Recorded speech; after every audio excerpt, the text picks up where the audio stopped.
Hello everyone, welcome back to my mini blog. আজকে আমাদের বাড়িতে ছিল বিশ্বকর্মা পুজো, তো সেটার জন্যই সব প্রস্তুতি শুরু হয়ে গেছিলো। এখানে কিন্তু ঢাকরাও চলে এসেছিলো। যেহেতু প্রতিবারই মা ভোগের রান্না করে, তাই জন্য এবারও কিন্তু মাই ভোগের রান্নাটা করেছে। এখানে কিন্তু মা ভোগের রান্না করতে বসে পড়েছিল, আর এখানে মা বলছিল যে কিছুই হয়নি এখনও, তুই কী দেখাচ্ছিস। তো যাই হোক, এখানে কিন্তু সব কিছু পুজোর আয়োজন, যেখানে আমাদের বিশ্বকর্মা বাবাকে বসানো হবে, সেখানে কিন্তু সম্পূর্ণ আয়োজন করানো হয়ে গেছিলো। তারপরে মা ঢাকগুলোকে বরণ করে নিয়েছিল, আর তারপরে আমরা চলে গিয়েছিলাম ঠাকুর আনতে। আর এখানে দেখো কি সুন্দর দুর্গা ঠাকুরগুলো বানানো হয়ে গেছে, মানে দেখেই একটা মনে হচ্ছে যে পুজো প্রায় চলে এসেছে। আর এই ছিল কিন্তু আমাদের ঠাকুর। আর আমাদের বাড়িতে কিন্তু দুটো হাতি দিয়ে পুজো করা হয় সব সময়, মানে জোড়া হাতি থাকে।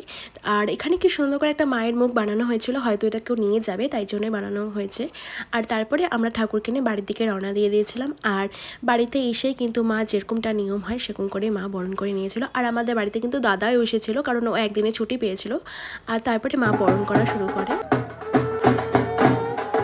তো আমাদের ঠাকুর বসে টাইম দিয়েছিল 11টার সময়, কিন্তু আস্তে আস্তে অনেকটাই লেট হয়ে গেছিলো। এখানে কিন্তু পুজোর ভোগের রান্নাও শুরু হয়ে গিয়েছিলো, যারা মানে প্রসাদের রান্না। তারপরে পুজো শুরু হয়ে গিয়েছিলো।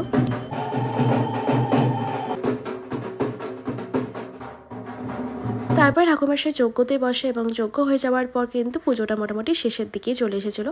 আর তারপরে আমাদের যে গাড়িগুলো ছিল সেই গাড়িগুলোর পুজো কিন্তু ঠাকুরমশাই দিয়ে দিয়েছিল। পুজো শেষ হতেই না হতে কিন্তু বিকেলে সব লোকজন চলে এসেছিল। আর আমাদের বাড়িতে বিকেলেই সব প্রসাদ খাওয়ার জন্য লোকজন আসে। আর এবারে কিন্তু প্রসাদটা প্যাকিং করে করা হয়েছিল। বিকেলে যেহেতু অনেকটাই ব্যস্ত হয়ে গিয়েছিলাম, তো সেইভাবে ব্লগ করা হয়নি। তো এখানে আমার ফ্রেন্ডরা এসেছিল, তো ওদের সাথে একটু টাইম স্পেন্ড করেছিলাম। তো ভিডিওটা আমি এখানে এন্ড করছি। দেখা হচ্ছে নতুন ভিডিওতে।